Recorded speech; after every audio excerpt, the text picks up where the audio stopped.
Halo, selamat sore saudara. Anda sedang menyaksikan live update Tribun News bersama dengan saya Nila Irda. Seperti biasanya, kami akan menyajikan informasi terkini dari berbagai daerah yang akan dilaporkan secara langsung oleh reporter kami di lapangan. Bersama dengan saya Nila Irda, inilah live update selengkapnya.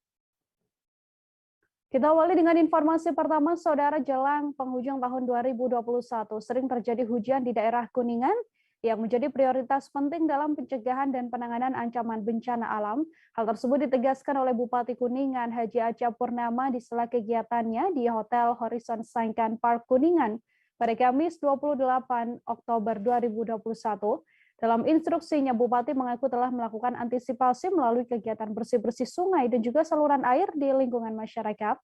Untuk mengetahui bagaimana informasi selengkapnya, sudah ada wartawan Tribun Cirebon Ahmad Ripai di sana yang akan memberikan informasi lengkapnya pada Anda. Halo, selamat sore Ripai. Sore, Lila. Ripai, silakan dengan laporan Anda sejauh ini antisipasi ancaman bencana alam di Kuningan sendiri seperti apa pantauan Anda? Baik, dapat dilaporkan memasuki penghujung tahun 2021 di Kabupaten Kuningan kerap terjadi guyuran hujan di setiap daerah. Semalam juga terjadi longsor di Jalan Kedung Arum, di mana diketahui longsoran tersebut terjadi sekitar jam 23.30 ataupun jelang dini hari. Dan lokasi itu merupakan akses utama ataupun jalan penghubung antara Kedung Arum dan Kota Kuningan. Begitu, Nila. Kemudian tindakan penanganan terhadap bencana alam yang terjadi di Kuningan ini seperti apa, Ripai? Belum lama diketahui, tadi Bupati menyampaikan dan sebelumnya juga telah menginstruksikan kepada lapisan masyarakat serta dinas-dinas terkait dalam menghadapi ancaman ataupun potensi bencana alam. Dalam instruksi Bupati Kabupaten Kuningan Haji Aceh Purnama itu telah melakukan ataupun menginstruksikan untuk lapisan masyarakat dalam melakukan bersih-bersih sungai, bersih-bersih saluran air di perkotaan atau pemukiman masyarakat. Hal itu untuk mencegah terjadinya banjir ataupun ancaman bencana alam yang terjadi di musim hujan seperti saat ini. Begitu, Nila. Lalu untuk daerah yang rawan longsor sendiri dan juga sejumlah daerah dengan potensi bencana alam di Kuningan, antisipasinya seperti apa, Ripai? Dalam mengantisipasi ataupun mencegah bencana alam ini, Bupati Kuningan juga telah melakukan koordinasi dengan sejumlah tokoh masyarakat ataupun dinas-dinas, dalam hal ini BPBD, untuk segera melakukan koordinasi dalam menghadapi ancaman-ancaman bencana alam, semisal ketika terjadi hujan ataupun ada potensi yang akan bencana alam terjadi itu, segera melakukan laporan sehingga tindakan ataupun pencegahan dapat dilakukan lebih dini. Begitu, Nila. Baik, terima kasih banyak Ahmad Ripai, wartawan Tribun Cirebon atas laporan Anda. Untuk mengetahui informasi lebih lengkapnya, saudara, Tribun wawancara dengan Bupati Kuningan Haji Aca Purnama. Berikut laporannya untuk Anda. Antisipasi sekarang musim hujan, Pak, longsoran atau Nah, hujan. itu saya sudah sering kali menyampaikan dalam setiap kali briefing maupun apa pagi antisipasi perubahan musim dari kemarau ke hujan, dan alhamdulillah kalau antisipasi mas sudah seperti kita membersihkan saluran, menata tebing-tebing dalam konsep terasering dan lain sebagainya, dan itu cukup berhasil. Semalam kejadian longsor di Kedung Arum itu, Pak. Di Kedung Arum itu longsor kecil di atas. Termasuk di Lengkong kemarin, air masih ke jalan karena memang program drainasenya belum selesai.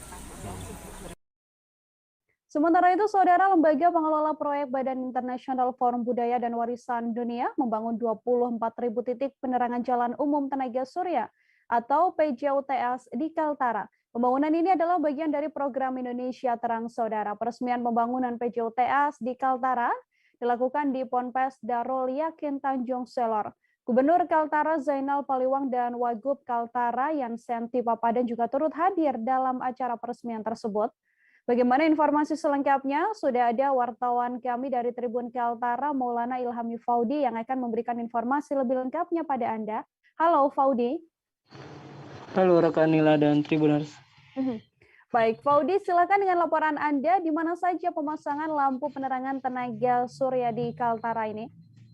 Ya baik, bisa dilaporkan bahwa 24.000 penerangan jalan umum tenaga surya atau PJUTS di Kaltara ini nantinya akan disebar di 5 kabupaten kota yang ada di Kaltara. Dan nantinya penerangan jalan umum ini tidak hanya menyasar desa-desa yang belum memiliki akses terhadap listrik, namun juga di beberapa ruas jalan perkotaan yang memang selama ini belum mendapatkan penerangan jalan umum. Begitu rekan Nila.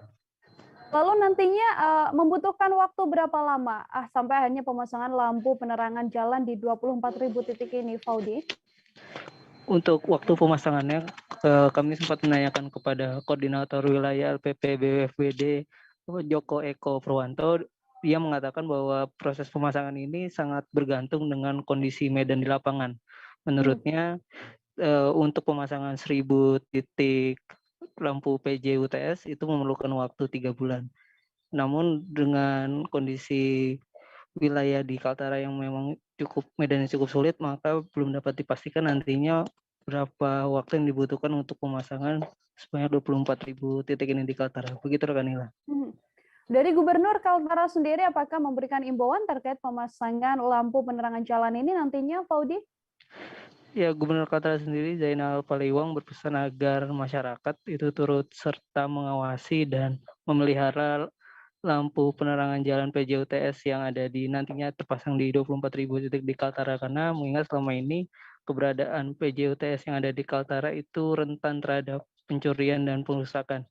Ia berharap masyarakat juga turut aktif menjaga fasilitas publik ini agar nanti bisa dimanfaatkan jauh lebih lama dan bisa bermanfaat bagi semua warga. Begitu, rekan Nila. Baik, terima kasih banyak atas laporannya wartawan Tribun Kaltara. Untuk mengetahui informasi lebih lengkapnya, Saudara, terhimpun wawancara dengan Korwil LPP BWFBD Kaltara, Joko Eko Purwanto. Berikut laporannya untuk Anda. Rencana di Kalimantan Utara ini ada sekitar 24.000 titik dengan tersebar menjadi 4 kabupaten, 1 kota Madya Tarakan. Yang mana yang saat ini yang teman-teman mitra itu yang masih memegang rekomendasi dari wali kota maupun bupati se-utara masih sekitar 13 rekomendasi. Jadi masih kurang rekomendasi yang harus dikeluarkan oleh kabupaten kota maupun wali kota untuk menunjang kelancaran kesuksesan program ini segera terrealisasi. Karena setelah ini launching ini kita harapkan naskah hibah barang antara LPP dengan bupati wali kota segera terrealisasi agar segera proyek ini terrealisasi dan berjalan sesuai schedule yang diharapkan kita semua, khususnya untuk masyarakat Kaltara menuju Indonesia terang, menuju Kaltara terang, dan Kaltara selalu di hati. Insya Allah itu Mas. Sedikit info dari saya, yang mudah-mudahan sukses selalu lah buat kita semua. Alhamdulillah acara hari ini terlaksana dengan baik, sukses, dan teman-teman dari media terima kasih juga atas partisipasinya untuk menyebarkan hal yang baik, positif ini untuk masyarakat di Kaltara. Kita beralih ke informasi selanjutnya, Saudara. Bupati Sambas Satono memimpin langsung rapat evaluasi penanganan COVID-19 di Kabupaten Sambas. Rapat tersebut dilaksanakan di ruang rapat Bupati Sambas yang dihadiri oleh Wakil Bupati Farul Rahi dan juga Forkopimda di Kabupaten Sambas. Bupati mengatakan dalam beberapa waktu ke depan penanganan COVID-19 di Kabupaten Sambas harus semakin baik. Pihaknya menargetkan pada akhir November mendatang 50% masyarakat di Kabupaten Sambas sudah tervaksinasi COVID-19. Hal ini buntut adanya ratusan pekerja migran Indonesia dari Malaysia yang diketahui terkonfirmasi positif COVID-19. Untuk mengetahui bagaimana informasi selengkapnya, ada Wawan Gunawan, wartawan Tribun Pontianak di sana, yang akan memberikan informasi lebih lengkapnya pada Anda. Halo, Wawan. Halo rekan Nila. Baik, selamat sore. Wawan, bisa diinformasikan ada berapa angka positif COVID-19 untuk klaster PMI di Kabupaten Sambas sendiri? Sampai migran Indonesia yang terpapar COVID-19 pulang lewat PLPNR. Seperti itu, Mila. Wawan, lalu untuk penanganan sejumlah klaster dari PMI di Kabupaten Sambas ini sendiri seperti apa? Saat ini mereka yang terkonfirmasi positif di karantina di mana, Wawan? Siap, Mila. Untuk pasien yang terkonfirmasi positif COVID-19, disiapkan 3 lokasi karantina. Yang pertama adalah Asrama Brimob, lalu Asrama Badan Kepegawaian Daerah Kabupaten Sambas, dan juga di Asrama Haji Kabupaten Sambas. Ketiga lokasi ini menampung pasien COVID yang dari klaster pekerja migran Indonesia. Ini sudah ditangani oleh pihak Satgas COVID-19 sebaik-baiknya, karena memang mengingat klaster ini memang terbilang cukup besar masuk lewat PLBN Aruk ketimbang dengan klaster umum lainnya. Begitu ya. Lalu dari Pemda sendiri meminimalisir dampak adanya sejumlah PMI di Kabupaten Sambas yang terkonfirmasi positif COVID-19 ini seperti apa, Wawan? Ya, Mila.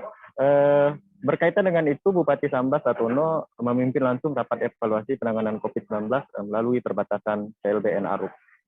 Karena mengingat untuk masuk pulang pekerja migran dari Malaysia itu tidak hanya dari PLBN Aruk yang ada di Sambas, tapi juga bisa melewati beberapa PLBN lainnya yang ada di Kalimantan Barat. Pada rapat evaluasi itu, Pemda berkeinginan untuk mempercepat pelaksanaan vaksinasi COVID-19 agar nantinya klaster PMI ini tidak menular ke masyarakat Kabupaten Sambas. Sebagaimana diketahui sendiri, bahwasannya dari kurang lebih 200 pekerja migran Indonesia itu, hanya kurang lebih 97 orang yang asli dari Kabupaten Sambas. Sementara itu 50% lainnya itu adalah pekerja migran yang berasal dari luar Kabupaten Sambas, baik itu dari kabupaten kota yang ada di Kalimantan Barat, bahkan juga ada yang berasal dari luar Kalimantan Barat. Sehingga untuk mengantisipasi itu memang Pemda mempercepat vaksinasi agar tidak menyebar ke masyarakat Kabupaten Sambas. Begitu, Lila. Baik, terima kasih banyak wartawan Tribun Pontianak Wawan Gunawan atas laporan Anda. Untuk mengetahui informasi lebih lengkapnya, Saudara, wartawan kami telah menghimpun wawancara dengan Bupati Sambas Satono. Berikut laporannya untuk Anda. Tentang COVID ya, Satgas Satuan Tugas Penanganan COVID-19 Sambas. Saya tadi sudah menyampaikan beberapa hal penting untuk masalah pencegahan dan penanganan ya. Pertama pencegahan, kita akan maksimalkan ya, vaksinasi kepada seluruh elemen masyarakat, mulai dari pelajar tingkat SMP di atas usia 12 tahun dan seterusnya, kemudian masyarakat umum ya.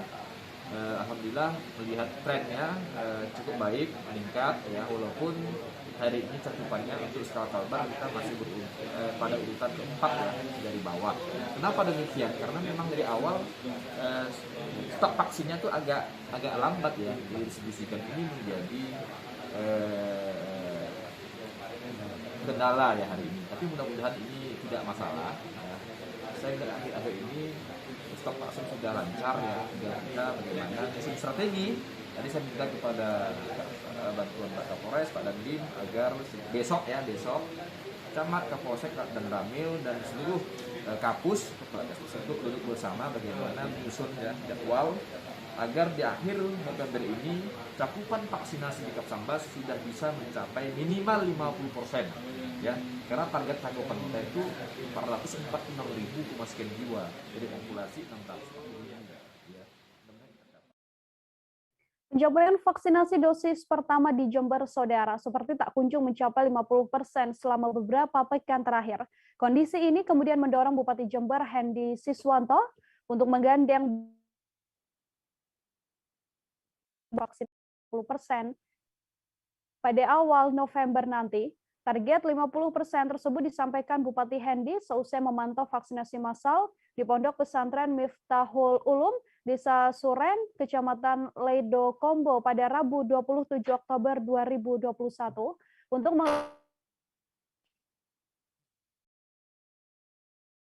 bersama dengan saya wartawan Surya yang akan memberikan informasi lebih lengkapnya pada Anda. Halo, Sri Wahyuni. Halo Nila dan juga Tribuners, selamat sore. Selamat sore. Yuni, terkait perkembangan vaksinasi di Jember, silahkan dengan laporan Anda. Ya, memang untuk vaksinasi di Kabupaten Jember bisa terbilang memang tertatih-tatih ya, karena sampai saat ini sudah dari awal tahun vaksinasi pertama itu dilakukan dari sejak bulan Maret 2021 hingga sampai saat ini masih tercapai sekitar 41,13% itu hingga data tanggal 26 Oktober kemarin. Jadi memang belum mencapai 50%, sehingga ini kenapa Kabupaten Jember sampai saat ini dari capaian vaksinasi masih berada di PPKM level 3 ya kalau berdasarkan asesmen dari Kementerian Dalam Negeri. Sehingga ini memang pemerintah Kabupaten Jember ini menggeber atau menggenjot supaya vaksinasi ini bisa mencapai 50% supaya Kabupaten Jember masuk di PPKM level 1 seperti itu, Nila. Oke, lalu Yuni, sejauh ini untuk mencapai target capaian sebanyak 50% ini, kapan rencananya bisa didapatkan? Iya, sebagai informasi juga Nila, target sasaran vaksinasi di Kabupaten Jember itu ada 1,9 juta penduduk ya. Yang itu memang yang harus divaksin dari usia 12 tahun ke atas. Nah, untuk mencapai 50% dari 1,9 juta ini, pemerintah Kabupaten Jember memang melakukan sejumlah hal.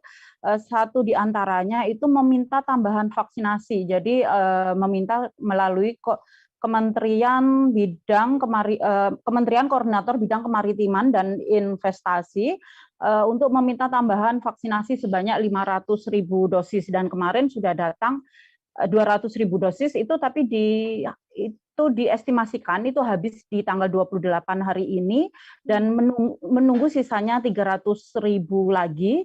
Jika 300.000 dosis itu datang, kemungkinan ditargetkan 50% dari 1,9 juta penduduk Jember itu sudah bisa tervaksinasi. Itu kalau kemarin Bupati Jember Hendy Siswanto waktu saya wawancara itu menargetkan di awal November ini. Jadi di awal bulan depan, di pekan pertama itu 300.000 itu bisa datang dan bisa menambah capaian vaksinasi.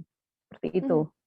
Oke, artinya November nanti ditargetkan sudah bisa mencapai 50%. Selain memang dengan menambah dosis vaksin begitu ya, Yuni, adakah mungkin terobosan-terobosan lainnya yang juga dilakukan oleh pemerintah setempat untuk lekas bisa mencapai target begitu? Iya, dari sisi ketersediaan vaksinasi yang dilakukan oleh Pemkab Jember seperti itu, berkoordinasi dengan Kementerian Bidang Kemaritiman dan Investasi. Nah, sedangkan bagaimana supaya vaksinasi itu terdistribusi, itu memang bekerja sama dengan sejumlah elemen ya. Banyak sekali elemen yang digandeng seperti pondok pesantren, seperti kemarin itu pondok pesantren dan juga Seknas Jokowi Jawa Timur. Jadi sejumlah pondok pesantren juga pemerintah desa. Jadi memang pondok pesantren ini ada sekitar, kalau ngomong pondok pesantren di Kabupaten Jember yang besar sampai kecil itu ada sekitar 1.000 pondok pesantren. Nah, tapi yang besar itu hanya sekitar ada 6 yang santrinya di atas 500 orang per pondok, itu ada sekitar 600 orang. Nah, Bupati Jember berharap ratusan pondok pesantren ini terlibat aktif menjadi tempat vaksinasi. Jadi santri, wali santri, juga warga di sekitar pondok pesantren itu bisa menjadi orang yang divaksin. Selain itu juga Bupati itu mengeluarkan surat edaran kepada pemerintah desa supaya setiap hari itu ada 100 orang yang divaksin di setiap desa di Kabupaten Jember. Ada 248 desa dan kelurahan di Kabupaten Jember yang ditargetkan setiap hari itu ada 100 orang. Jadi kalau mengacu kepada target dari Dinas Kesehatan sendiri, per hari itu ada 20 orang atau 1% dari 1,9 juta penduduk Jember itu yang 20.000, ada 20.000 atau 1% yang tervaksin setiap harinya. Itu untuk memenuhi target 50% itu, dan di akhir tahun sampai di Desember itu bisa mencapai 70%. Begitu, Nila. Baik, terima kasih banyak Sri Wahyuni, wartawan Surya, atas laporan Anda. Wartawan kami, saudara, tadi telah menghimpun wawancara dengan Bupati Jember Hendy Siswanto. Berikut laporannya untuk Anda. Kami difasilitasi Bapak Menko Marves, Bapak Luhut, 500.000 vaksin. Kalau itu datang semua selesai. Ternyata kemarin masih datang 200.000. Oh, sudah datang berarti dari 500. Bagian yang terkirim, kemarin 200.000 sudah terkirim. Dan ini tanggal 28 habis ini. Nanti jam-jam 50. Kalau 500.000 sudah datang semua. Target 50% dosis pertama kapan Pak Bupati? Saya minta ini mudah-mudahan datang lagi ya, datang ini tanggal 28, 29 besok datang. Insya Allah awal minggu pertama bulan November kita bisa tembus 50% juga. Pak, kemarin kendalanya apa tuh Pak? Kok bisa dibilang Jember ini sedikit tertatih-tatih ya untuk mencapai 50% ini? Dari Jakarta, dari provinsi itu bertahap membagikan kan cukup banyak kabupaten, dan kita memang penduduknya banyak. Penduduk kita yang banyak gitu kan, pembagiannya memang sama sudah, yang lainnya sudah merata, cuman kita memang 1,9 juta yang harus divaksin Pak. Jadi memang cukup agak kita terlambat di situ. Beragam informasi lainnya masih akan kami hadirkan seusai jeda saudara, tetap di live update. Oke, apa kabar Bang Arief di sini untuk strateginya? Kalau saya sendiri di Jumip 37 ini yang semalam baru mulai, saya udah pasti. Sebenarnya aku nggak ngerasa itu penangkapan atau penggerebegan atau apapun itu. Karena gini loh, posisinya aku kriteria. Jadi kita mengenal disebut dengan stroke yang tidak berdarah dengan stroke yang berdarah. Stroke yang tidak berdarah itu biasanya ditandai dengan adanya penyumbatan. Kalau itu penyumbatan di sini mungkin pikirnya tidak ke situ kali ya, tapi kalau di Korea atau di Kamboja itu ada beberapa paper yang saya itu Mas, ya, dulunya tukang koran. Oh gitu ya. Tukang koran. Ya, saya baca itu Pak. Tuh kan pernah baca kan? Ya. Jadi kalau saya jadi tanggam itu udah bersyukur banget. Si anak ini dijadikan sebagai tersangka begitu. Ya, kalau ini kita bicara yang di luar kasus Bongombo ya. Dengan nama hujan shower, di mana terdapat batas jelas antara daerah hujan dan tidak hujan yang biasanya terjadi pada fase awal mature stage atau tahap berbahaya dewasa. itu Kang. Jadi mulai artinya terjadinya perlembekan. Nah itu untuk penetrasi akan sulit. Gitu ya. Dok, saya ini menurut saya memang tidak mudah, bukan urusan tanah diambil. Kalau misalnya Amerika Serikat sekarang, Rasulullah mengatakan dalam sebuah hadis bahwa berpuasa di 6 hari Syawal itu. Oke, apa kabar Bang Arief di sini untuk strateginya? Kalau saya sendiri di Jumip 37 ini yang semalam baru mulai, saya udah pasti. Sebenarnya aku nggak ngerasa itu penangkapan atau penggerebegan atau apapun itu. Karena gini loh, posisinya aku kriteria. Jadi kita mengenal disebut dengan stroke yang tidak berdarah dengan stroke yang berdarah. Stroke yang tidak berdarah itu biasanya ditandai dengan adanya penyumbatan. Kalau itu penyumbatan di sini mungkin pikirnya tidak ke situ kali ya, tapi kalau di Korea atau di Kamboja itu ada beberapa paper yang saya itu Mas, ya, dulunya tukang koran. Oh gitu ya. Tukang koran. Ya, saya baca itu Pak. Tuh kan pernah baca kan? Ya. Jadi kalau saya jadi tanggam itu udah bersyukur banget. Si anak ini dijadikan sebagai tersangka begitu. Ya, kalau ini kita bicara yang di luar kasus Bongombo ya. Dengan nama hujan shower, di mana terdapat batas jelas antara daerah hujan dan tidak hujan yang biasanya terjadi pada fase awal mature stage atau tahap berbahaya dewasa. itu Kang. Jadi mulai artinya terjadinya perlembekan. Nah itu untuk penetrasi akan sulit. Gitu ya. Dok, saya ini menurut saya memang tidak mudah, bukan urusan tanah diambil. Kalau misalnya Amerika Serikat sekarang, Rasulullah mengatakan dalam sebuah hadis bahwa berpuasa di 6 hari Syawal itu. Oke, apa kabar Bang Arief di sini untuk strateginya? Kalau saya sendiri di Jumip 37 ini yang semalam baru mulai, saya udah pasti. Sebenarnya aku nggak ngerasa itu penangkapan atau penggerebegan atau apapun itu. Karena gini loh, posisinya aku kriteria. Jadi kita mengenal disebut dengan stroke yang tidak berdarah dengan stroke yang berdarah. Stroke yang tidak berdarah itu biasanya ditandai dengan adanya penyumbatan. Kalau itu penyumbatan di sini mungkin pikirnya tidak ke situ kali ya, tapi kalau di Korea atau di Kamboja itu ada beberapa paper yang saya itu Mas, ya, dulunya tukang koran. Oh gitu ya. Tukang koran. Ya, saya baca itu Pak. Tuh kan pernah baca kan? Ya.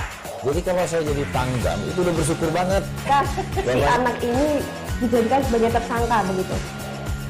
Ya, kalau ini kita bicara yang di luar kasus Bongombo ya. Dengan nama hujan shower, di mana terdapat batas jelas antara daerah hujan dan tidak hujan yang biasanya terjadi pada fase awal mature stage atau tahap berbahaya dewasa. itu Kang.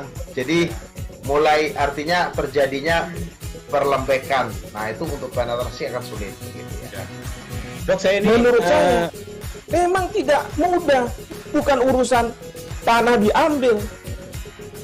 Kalau misalnya Amerika Serikat sekarang, Rasulullah mengatakan dalam sebuah hadis bahwa berpuasa di 6 hari Syawal itu. Oke, apa kabar Bang Arief di sini untuk strateginya? Kalau saya sendiri di Jumip 37 ini yang semalam baru mulai, saya udah Sebenarnya aku nggak ngerasa itu penangkapan atau penggerebegan atau apapun itu. Karena gini loh, posisinya aku kriteria. Jadi kita mengenal disebut dengan stroke yang tidak berdarah dengan stroke yang berdarah. Stroke yang tidak berdarah itu biasanya ditandai dengan adanya penyumbatan. Kalau itu terjadi di sini mungkin pikirnya tidak ke situ kali ya. Tapi kalau di Korea atau di Kamboja itu ada beberapa paper yang Saya itu Mas, dulunya tukang koran. Oh gitu ya. Tukang koran. Ya, saya baca itu Pak. Tuh kan, pernah baca kan? Jadi kalau saya jadi Pangdam itu udah bersyukur banget. Si anak ini dijadikan sebagai tersangka begitu. Ya, kalau ini kita bicara yang di luar kasus Situbondo ya. Dengan nama hujan shower, di mana terdapat batas jelas antara daerah hujan dan tidak hujan yang biasanya terjadi pada fase awal mature stage atau tahap Berbahaya dewasa. itu Kang. Jadi mulai artinya terjadinya perlembekan. Nah itu untuk penetrasi akan sulit. Gitu ya. Dok, menurut saya memang tidak mudah, bukan urusan tanah diambil.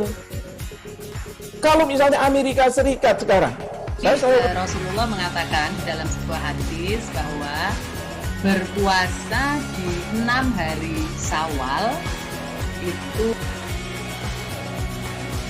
Oke, apa kabar Bang Arief di sini untuk strateginya?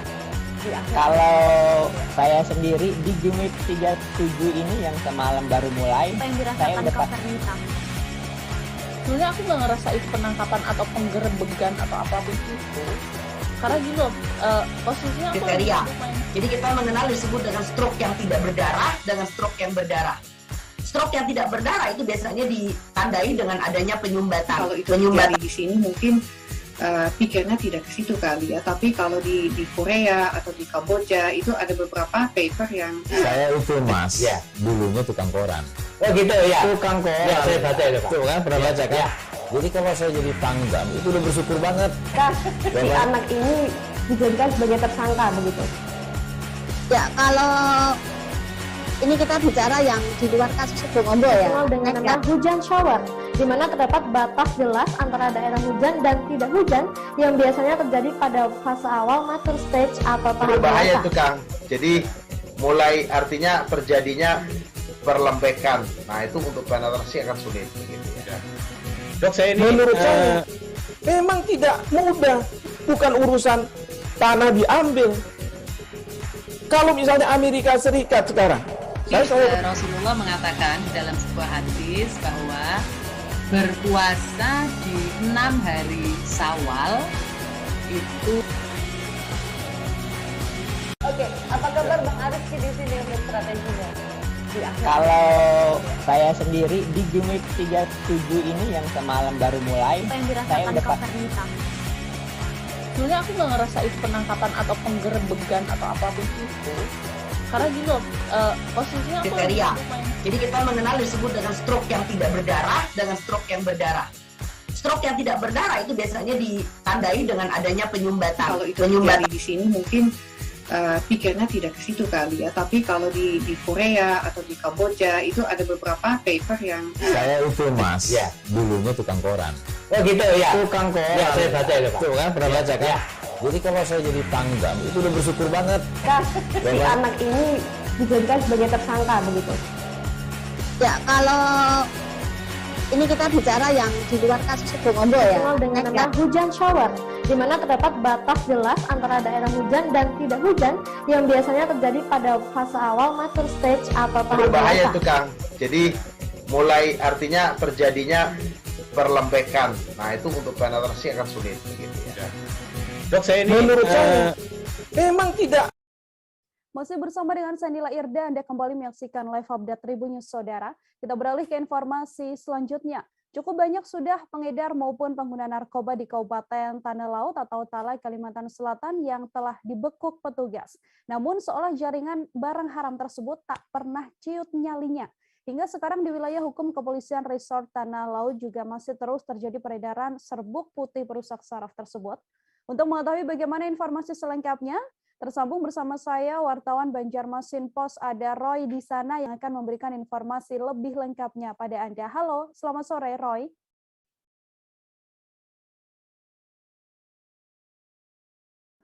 Selamat sore. Baik, Roy, bisa diinformasikan pada gelar perkara pengungkapan kasus narkoba pagi tadi di Mapolres Tanah Laut, perkara sejak kapan dan ada berapa perkara yang dilaporkan oleh pihak kepolisian?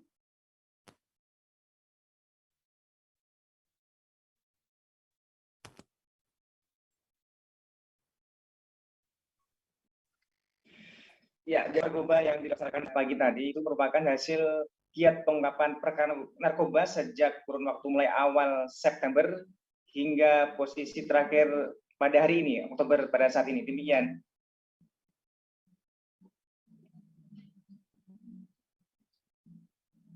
Halo. Baik, Roy, silahkan dilanjutkan dengan laporan Anda terkait gelar perkara pengungkapan kasus narkoba pagi tadi.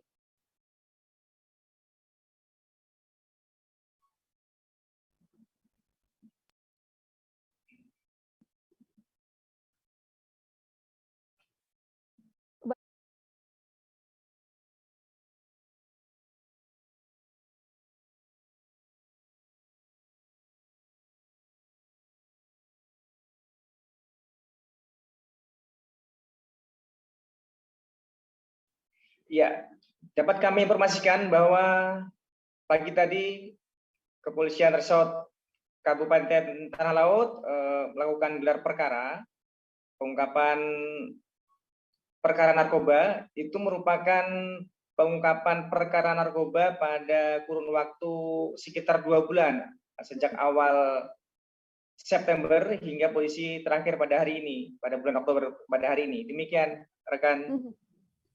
Oke, Roy, jumlah tersangkanya kemudian ada berapa orang, kemudian identitasnya apakah sudah diungkap seluruhnya oleh pihak kepolisian?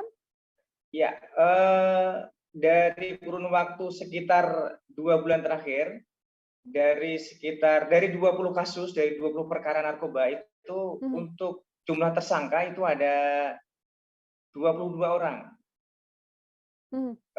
Dan itu seluruhnya sudah diidentifikasi. Dan semua juga saat ini sedang menjalani proses hukum di sebagian di Polres dan sebagian di Polsek masing-masing, karena ini merupakan hasil pengungkapan perkara narkoba di seluruh wilayah Kabupaten Tanah Laut. Demikian rekan Nila.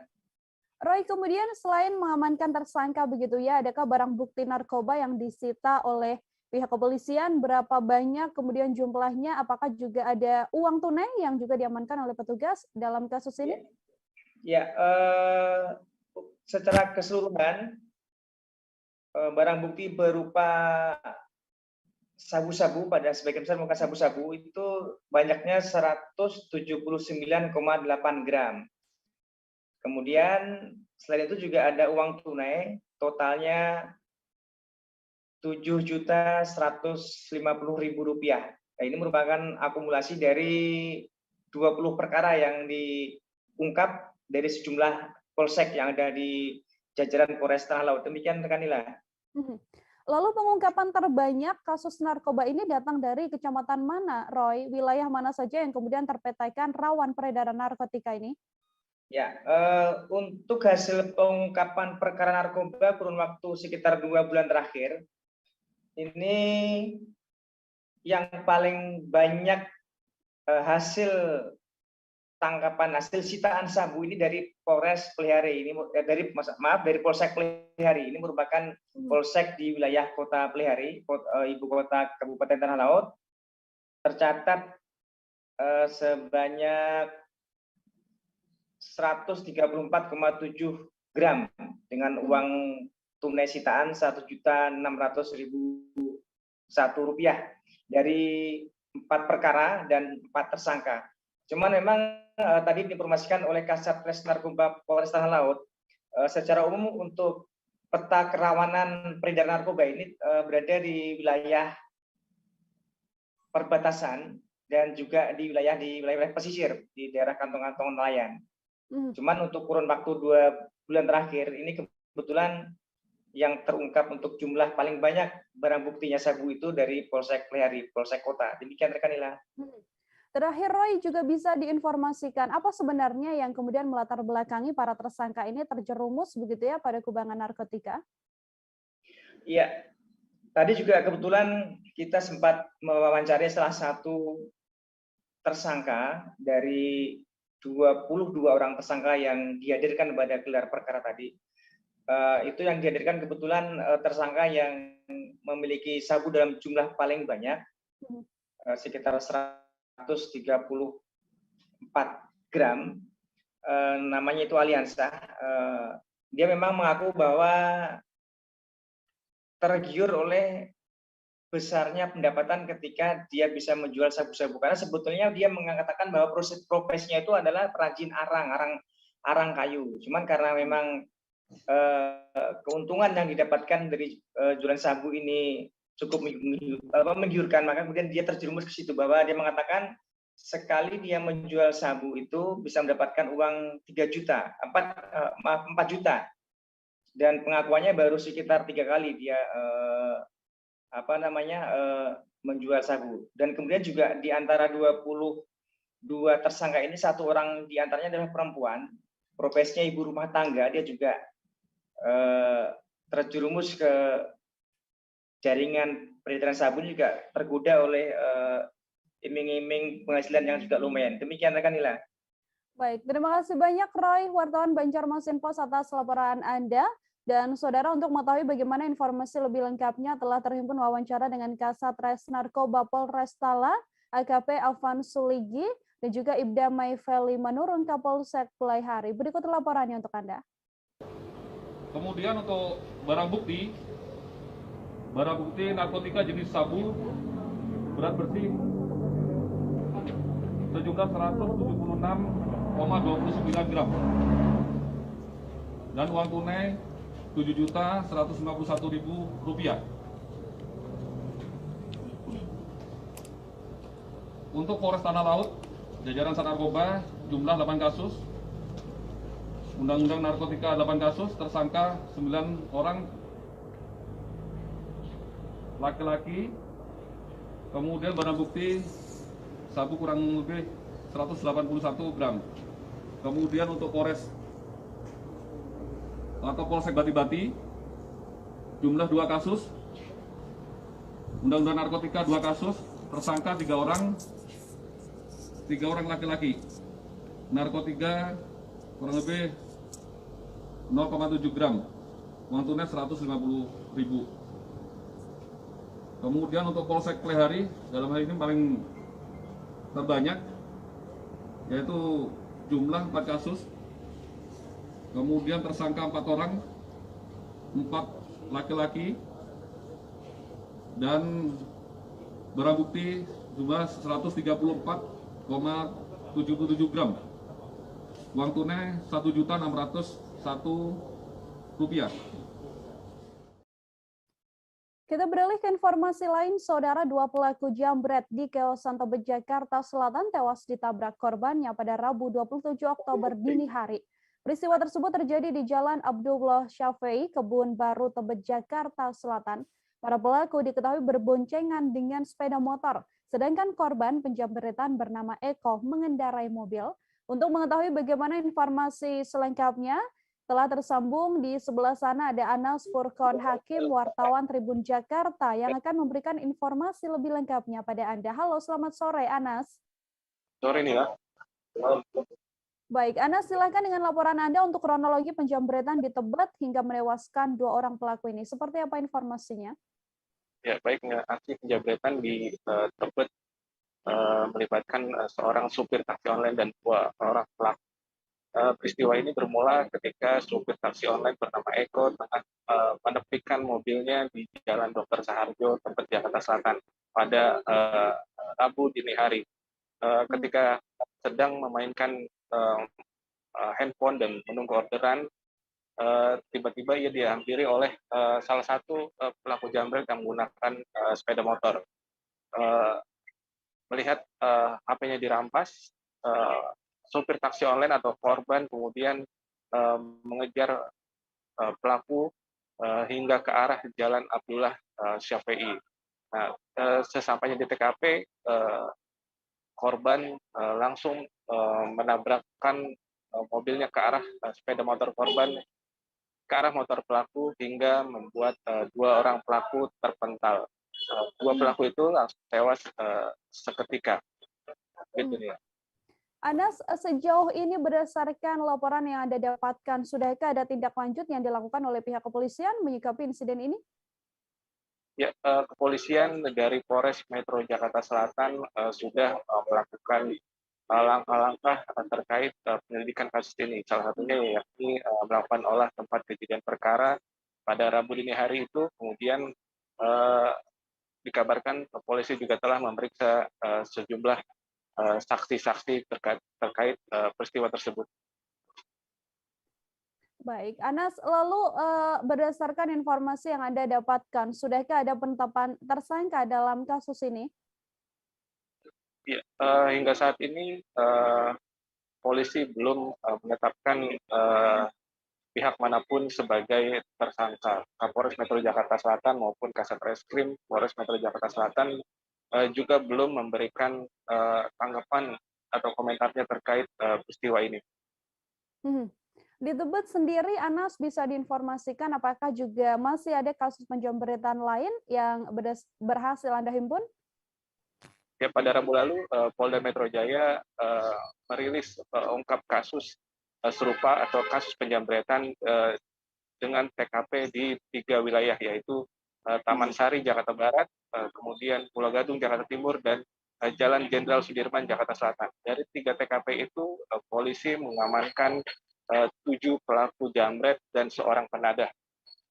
Dan hasil barang curian atau barang rampasan tersebut digunakan pelaku dijual untuk membeli narkotika. Baik, terima kasih banyak Anas Furqan, Hakim Wartawan Tribun Jakarta atas laporan Anda. Untuk mengetahui informasi selengkapnya, Saudara, terhimpun wawancara dengan Kombes Pol Yusri Yunus, Kabid Humas Polda Metro Jaya. Berikut laporannya untuk Anda. Ini 4 TKP yang berhasil diungkap oleh teman-teman Jatan Ras dengan 8 orang tersangka. Sebenarnya ada 9, tetapi 1 sekarang masih kita lakukan pengejaran. Ya. Kemudian TKP ketiga adalah di hari Kamis tanggal 21 Oktober yang lalu, jam 6 pagi di Jalan Jenderal Sudirman, Setiabudi, Jakarta Selatan. Yang kita ketahui adanya viral di media sosial, ada sekelompok komunitas bersepeda, kemudian ada pelaku dengan menggunakan roda 2 merebut handphone di belakang, di kantong belakang daripada si korban. Di sini ada 4 korbannya dengan barang bukti, ada handphone, ya, handphone yang sudah berhasil kita amankan.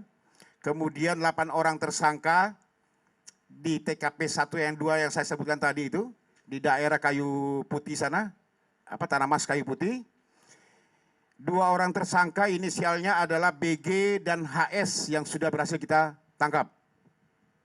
Ya, kemudian di TKP 3 yang di Sudirman ini ada 1 orang yang sudah kita amankan, inisialnya ABL, 1 lagi adalah DPO, ya, identitasnya sudah kita ketahui. Ini masih kita lakukan pengejaran terhadap pelakunya. Basarnas Bali bersama unsur SAR lain, Saudara, terus melakukan upaya proses pencarian terhadap 7 ABK KM Liberty 1 yang masih hilang hingga saat ini.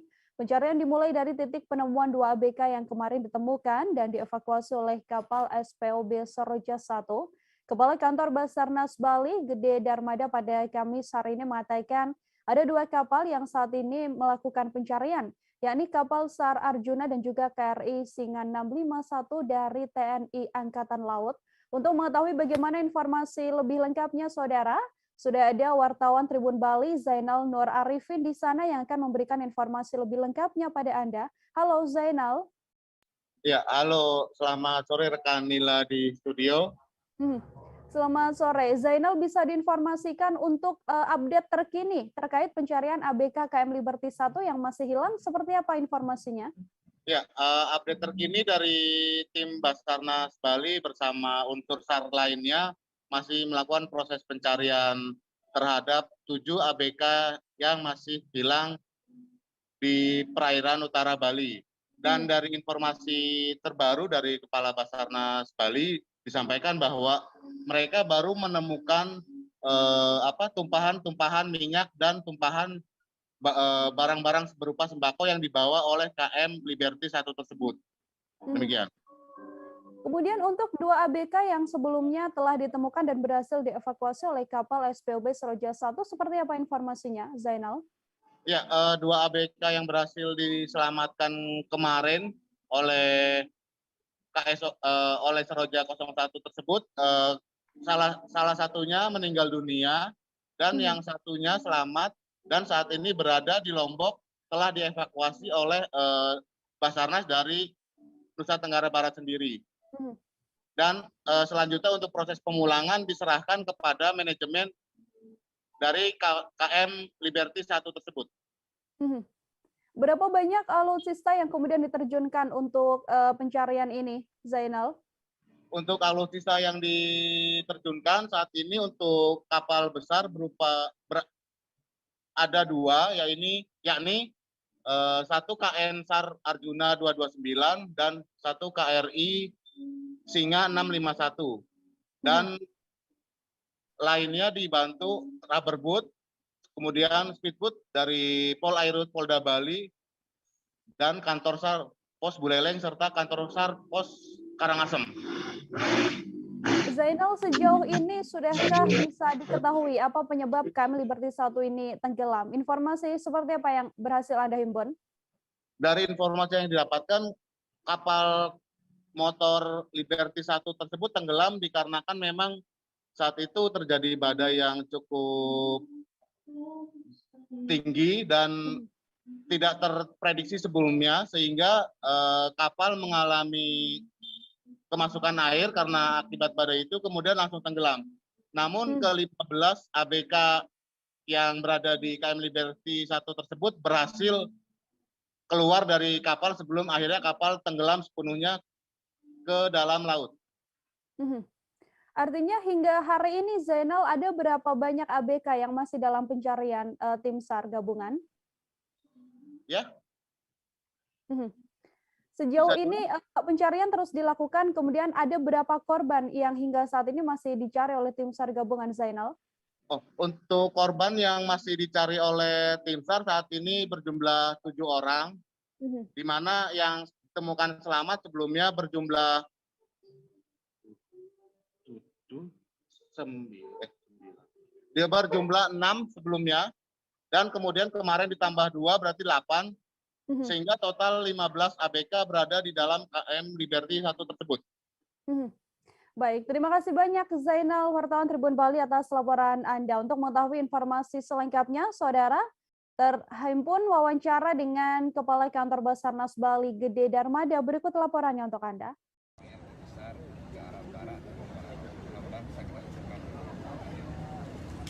Kendalanya apa sih Pak pencariannya? Kendala tentunya ini kemarin yang berhasil diselamatkan oleh SPOB Seroja ini memang sudah melakukan lainnya berapa yang melakukan laporan dari ABK kepada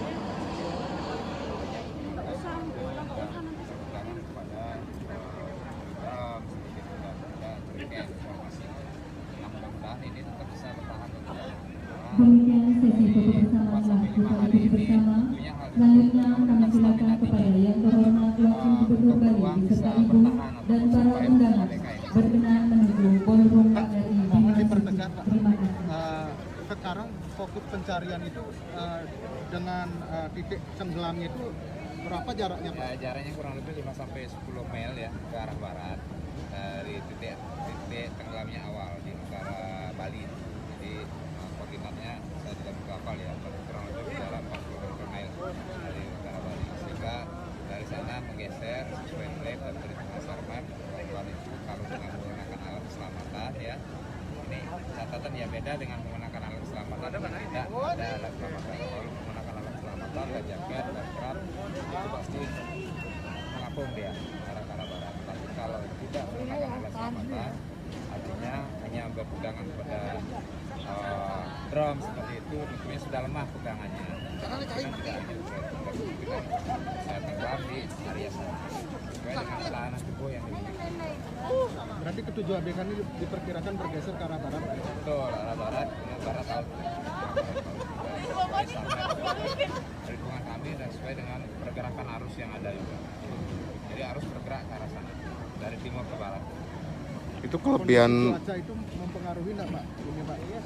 Kesulitan untuk menemukan ABK. Cuaca mempengaruhi ya. Jadi pertama sekarang sudah mulai masuk hujan. Seperti kita kemarin setengah hari cuma efektif setengah harinya di utara Bali itu hujan dan lebat, sehingga visibility ataupun jarak pandang teman-teman mencari dari kapal tentunya terbatas karena objek yang kita cari. Kita beralih ke informasi selanjutnya, Saudara. Kasus dugaan pengeroyokan siswa kelas 5 SD Desa Lubungin, Kecamatan Selangit, Musirawas, hingga kini masih terus ditangani pihak kepolisian. Diketahui korban mengalami koma seusai dikeroyok oleh sesama siswa. Saat ini para terduga pelaku sudah diperiksa oleh penyidik. Kapolres Musirawas sendiri mengatakan bahwa pihaknya sudah memintai keterangan pada terduga pelaku dan didampingi sejumlah pihak. Untuk mengetahui bagaimana informasi selengkapnya, ada wartawan Sri Polku Ahmad Farozi di sana yang akan memberikan informasi lebih lengkapnya pada Anda. Halo Farozi. Halo Nila. Baik, Farozi, bisa diinformasikan apa hasil penyelidikan kepolisian terhadap kasus dugaan pengeroyokan yang membuat seorang siswa kelas 5 SD di Musirawas ini hingga koma? Baik, dari Kabupaten Musirawas dapat kami laporkan bahwa kasus dugaan pengeroyokan siswa SD itu sudah masuk ke kepolisian ya. Itu dari hasil penyelidikan yang dilakukan oleh pihak kepolisian, itu Polres Musirawas. Awalnya memang kronologisnya itu terjadi keributan antara salah seorang siswa kelas 5 yaitu korban dengan siswa lainnya di kelas 3, adik kelasnya. Percekcokan itu kemudian berakhir dengan perkelahian dan terjadilah pertama kali korban ini melakukan pemukulan terhadap terduga pelaku. Kemudian karena dipukul, pelaku ini kemudian membalas. Dalam kejadian itu ada 3 orang kakak kelas mereka, yaitu siswa kelas 6, membantu pelaku yang pertama ini tadi. Lalu melakukan aksi pengeroyokan terhadap korban. Di mana salah seorang terduga pelaku kemudian memegang korban, karena dipegang dan dipukul, korban berusaha melepaskan diri dan berontak. Hasilnya korban bisa melepaskan diri, namun di tengah upaya melepaskan diri dia sempoyongan lalu terjatuh, hilang keseimbangan. Diduga saat terjatuh ini leher korban mengenai sisi meja yang ada di dalam ruang kelas itu sehingga membuatnya mengalami cedera cukup fatal di bagian lehernya. Demikian hasil penyelidikan dilakukan oleh pihak kepolisian Polres Musirawas. Farozi, kemudian apa tindakan yang sudah dilakukan oleh pihak kepolisian setempat terhadap kasus ini? Oke, baik.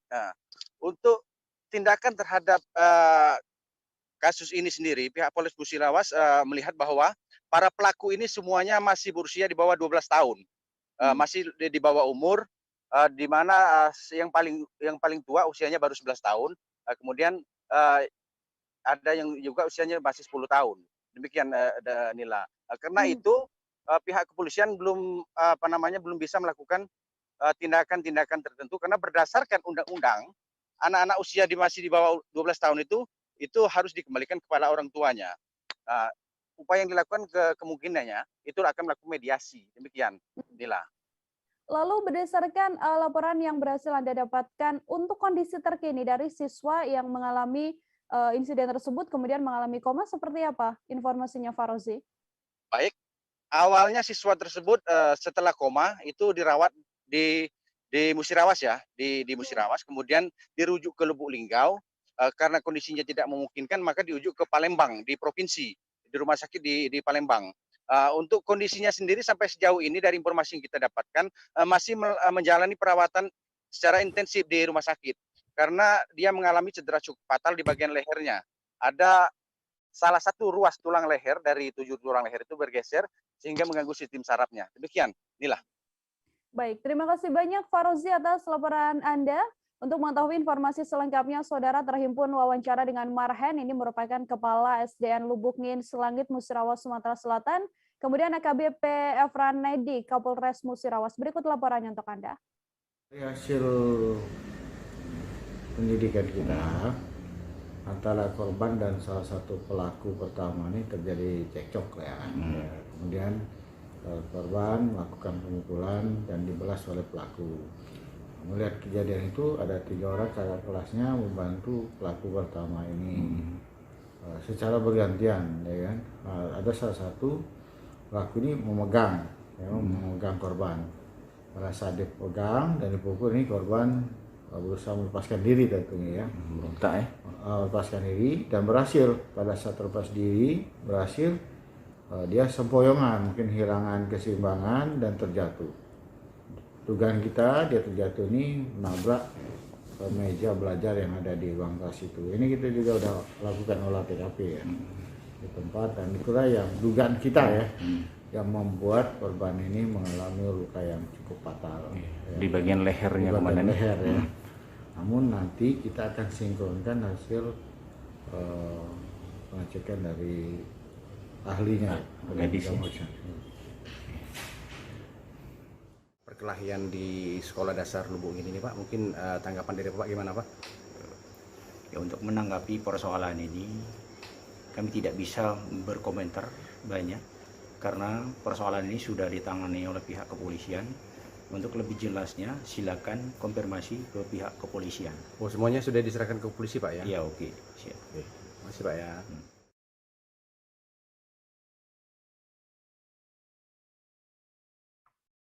Pemerintah Kabupaten Kudus, Saudara, kesulitan untuk melakukan perluasan area Museum Purbakala Pati Ayam di Desa Terbanjek, Kulo Kudus. Pasalnya, tanah yang ditempati museum masih menjadi milik desa yang juga tidak ada alokasi anggarannya. Bupati Kudus, HM Hartopo, mengatakan pengembangan maupun pembangunan agar museum lebih representatif sebenarnya bisa dilakukan. Hanya saja tidak bisa dibangun menggunakan dana cukai atau dana alokasi khusus.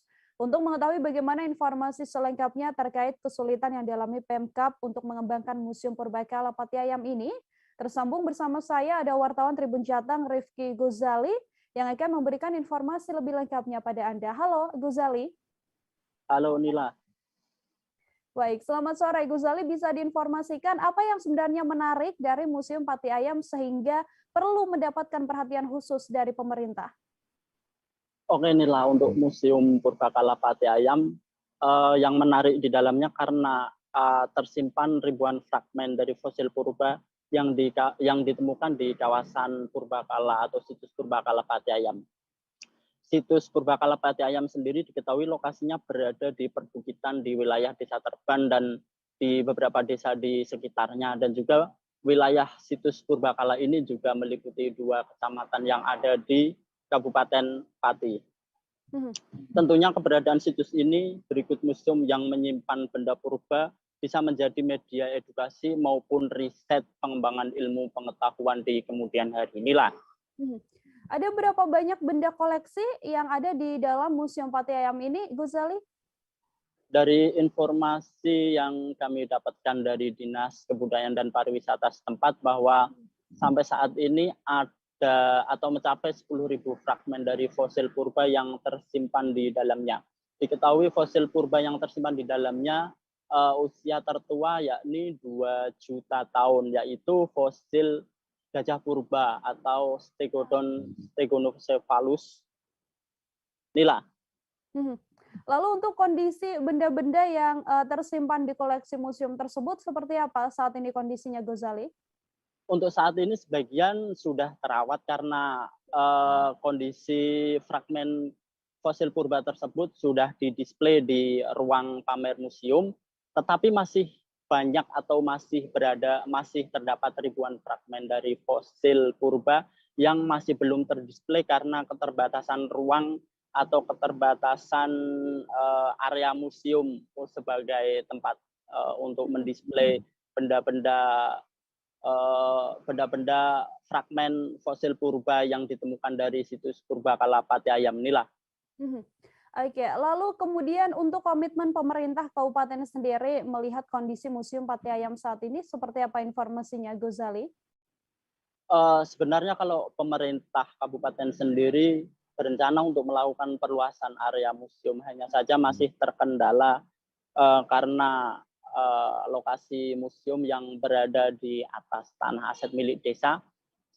Berdasarkan informasi yang kami dapat bahwa untuk melakukan perluasan area, pemerintah kabupaten harus melakukan tukar guling atau tanah tersebut menjadi aset milik pemerintah kabupaten. Kalaupun toh sekarang dilakukan perluasan area, harus menggunakan alokasi APBD.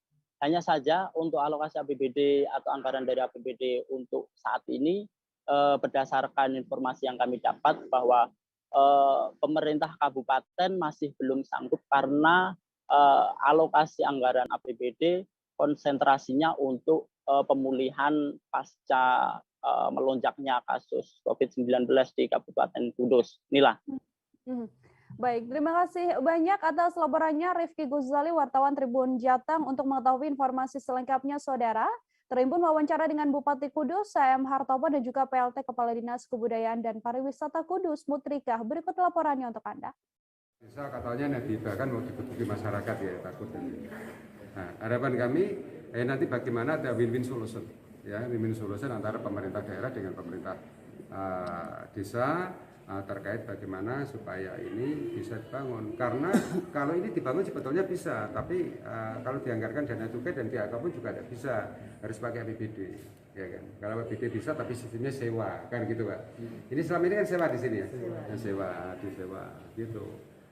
Pak Bupati, memang dari sisi perluasan bangunan kita belum bisa karena memang mengingat masa pandemik APBD belum memungkinkan untuk pembangunan dan tanah di sini masih sewa sehingga kita masih berpikir ulang ya. Jadi kita lebih mengembangkan dari kegiatan-kegiatan konservasi di mana nanti koleksi-koleksi yang ada di museum ini lebih terawat, lebih tersimpan dengan baik sehingga nanti akan ke depan akan bisa untuk kegiatan penelitian, kegiatan edukasi yang bisa dimanfaatkan oleh adik-adik mahasiswa maupun sekolah.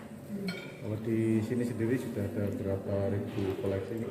Ya, untuk sampai tahun 2021 ini sekitar 8.000 sampai 10.000. Fosil apa fragmen? Fragmen. Ya, kalau fragmen. spesiesnya ada 17. Pelajar tingkat SD, SMP, dan juga SMA di Kabupaten Oku Timur, Saudara, adu ketangkasan melalui 9 tangkai lomba literasi pada Festival Bulan Bahasa 2021.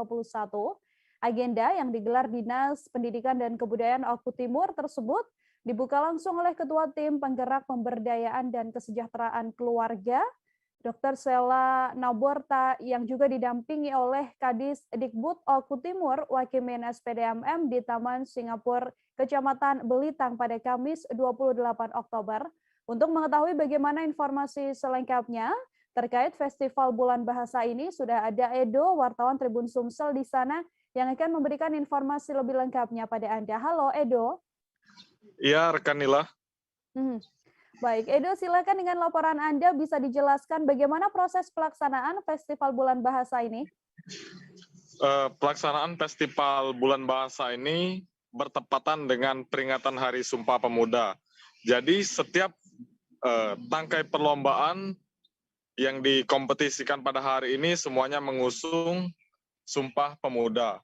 Nah, Festival Bulan Bahasa ini adalah rangkaian perlombaan yang diikuti oleh pelajar di Oku Timur di semua jenjang, baik itu SD, SMP, hingga SMA, dan dibuka langsung oleh Ketua TP PKK Oku Timur, Dr. Sela Naborta, mewakili Bupati Oku Timur Haji Launusin Hamzah.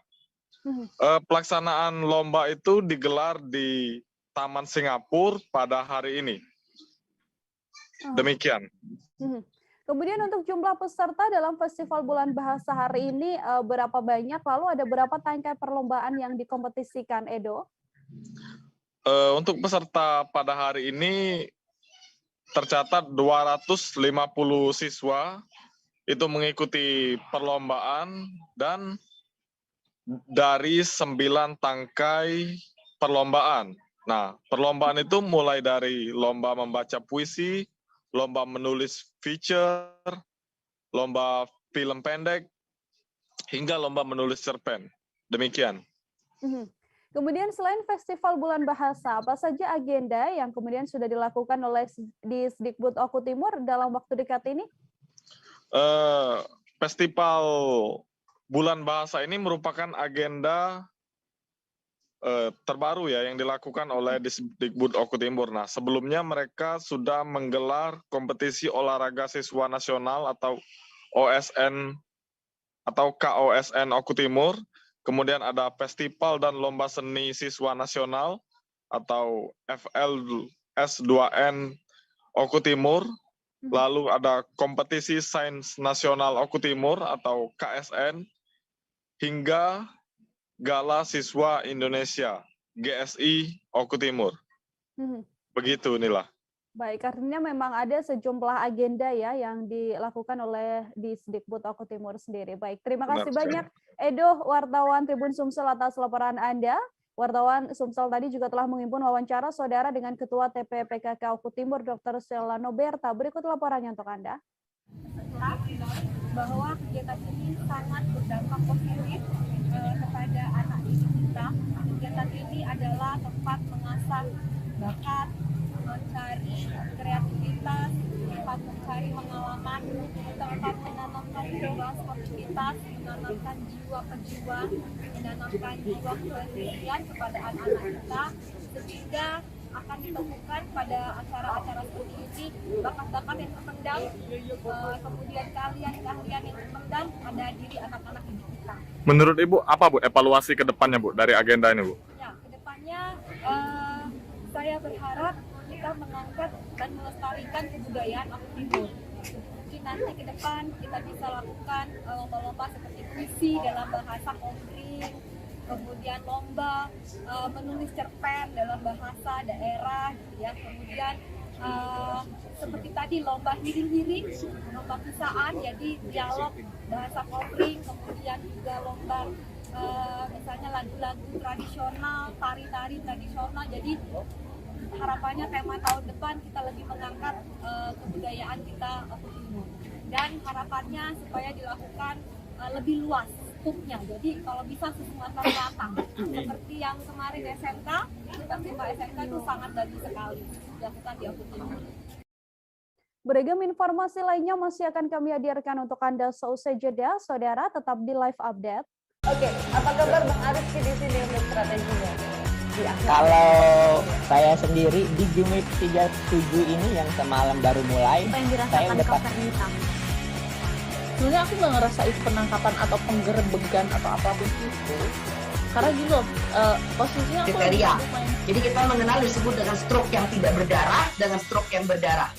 Stroke yang tidak berdarah itu biasanya ditandai dengan adanya penyumbatan. Kalau itu terjadi di sini mungkin pikirnya tidak ke situ kali ya, tapi kalau di Korea atau di Kamboja itu ada beberapa paper yang saya itu Mas, ya, dulunya tukang koran.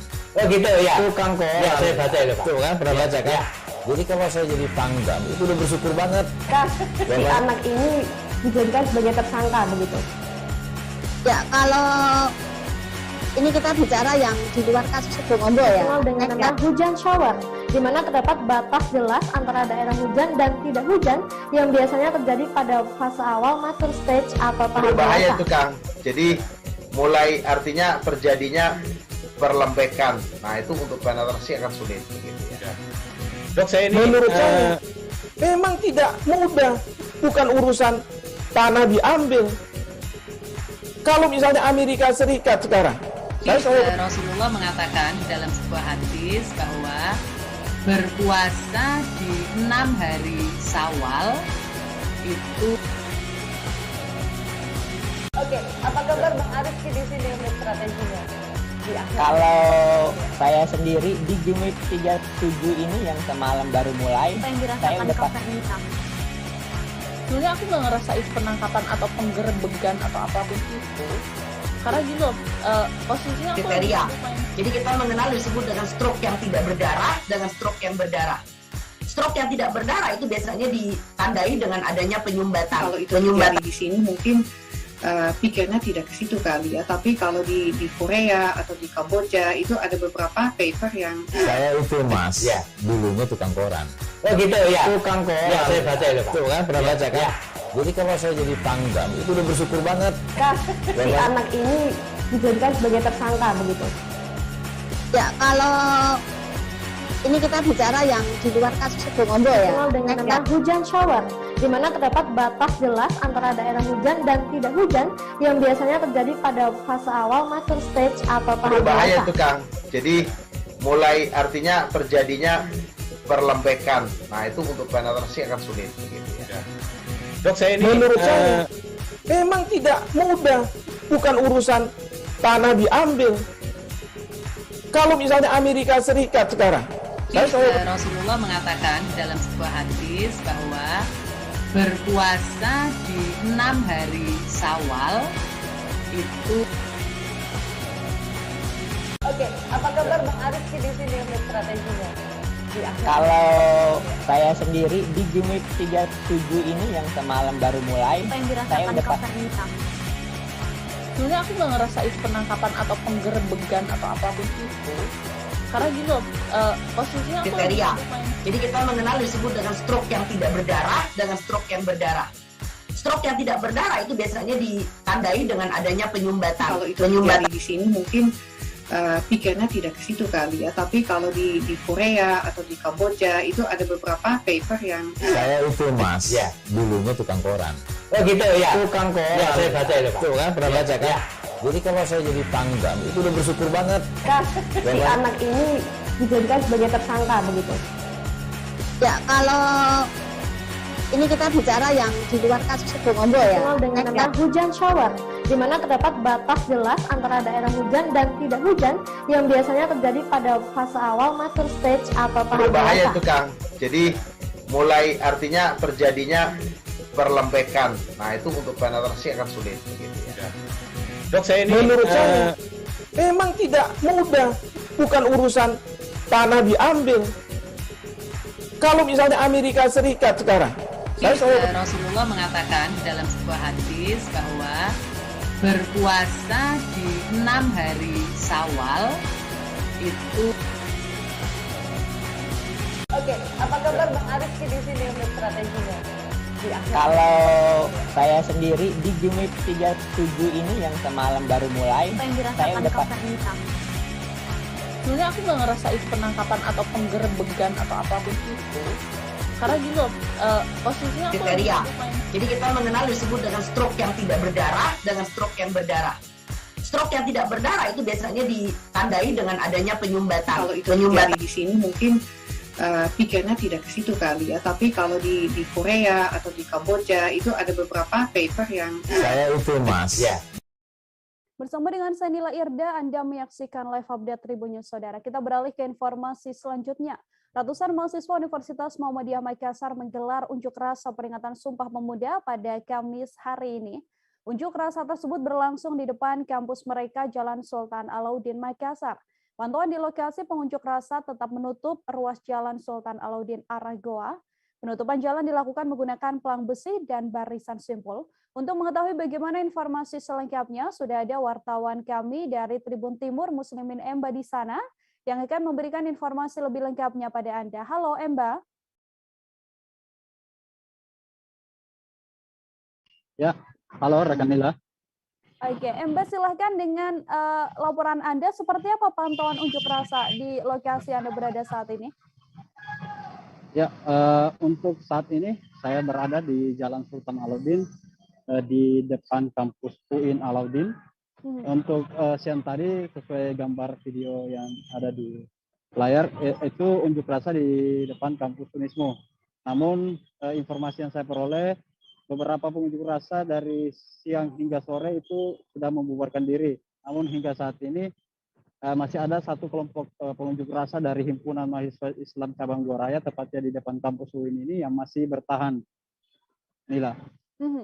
Oke, kemudian untuk mengantisipasi pengunjuk rasa ada berapa personil yang kemudian dikerahkan, Mbak? Ya, untuk pengamanan unjuk rasa Sumpah Pemuda ini, Polrestabes Makassar itu mengerahkan 1.800 personil gabungan dari Sabara, Brimob, dan TNI juga. Ya. Baik, Mbak, berdasarkan pantauan ini kan tadi berdasarkan informasi yang saya terima adalah sejumlah pengunjuk rasa juga melakukan blokade jalan begitu ya, menutup jalan. Apakah ini kemudian menyebabkan kemacetan atau seperti apa informasinya? Ya, baik Nila, ruas jalan yang ditutup atau diblokade pengunjuk rasa adalah jalur lintas provinsi antara Makassar dengan Kabupaten Goa. Ruas jalan ini diblokade dengan palang dan barisan simpul mahasiswa yang kemudian polisi harus mengalihkan arus kendaraan ke Jalan Talas Salapan, yaitu sebelum lokasi pengunjuk rasa itu, agar tidak terjadi antrian panjang. Namun pantauan di lokasi meski pengalihan arus dilakukan, masih saja juga terjadi antrian panjang kendaraan karena di sepanjang Jalan Sultan Alauddin ini yang panjangnya sekitar 5-6 km ini itu dipenuhi unjuk rasa dari berbagai kelompok mahasiswa di Kota Makassar. Bila. Oke, sedikit ya Mbak, mungkin bisa dijelaskan juga berdasarkan pantauan Anda sejak siang tadi, apakah unjuk rasa ini berjalan damai begitu ya, atau mungkin ada sejumlah oknum yang kemudian bisa memicu bentrok begitu?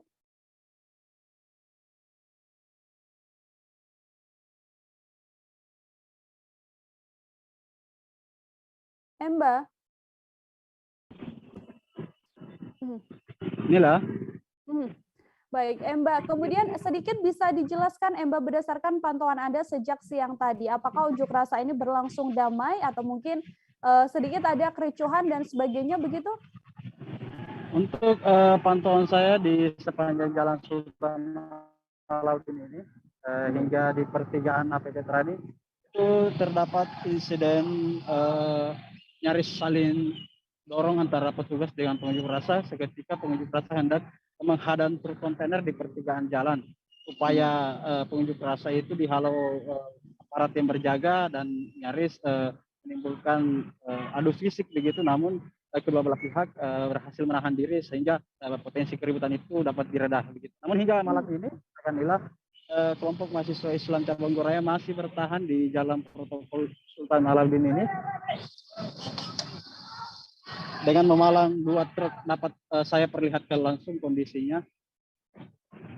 Ini dia kondisi saat ini di pukul setengah 7 waktu Indonesia Timur ini masih berlangsung unjuk rasa dari mahasiswa HMI cabang Goraya.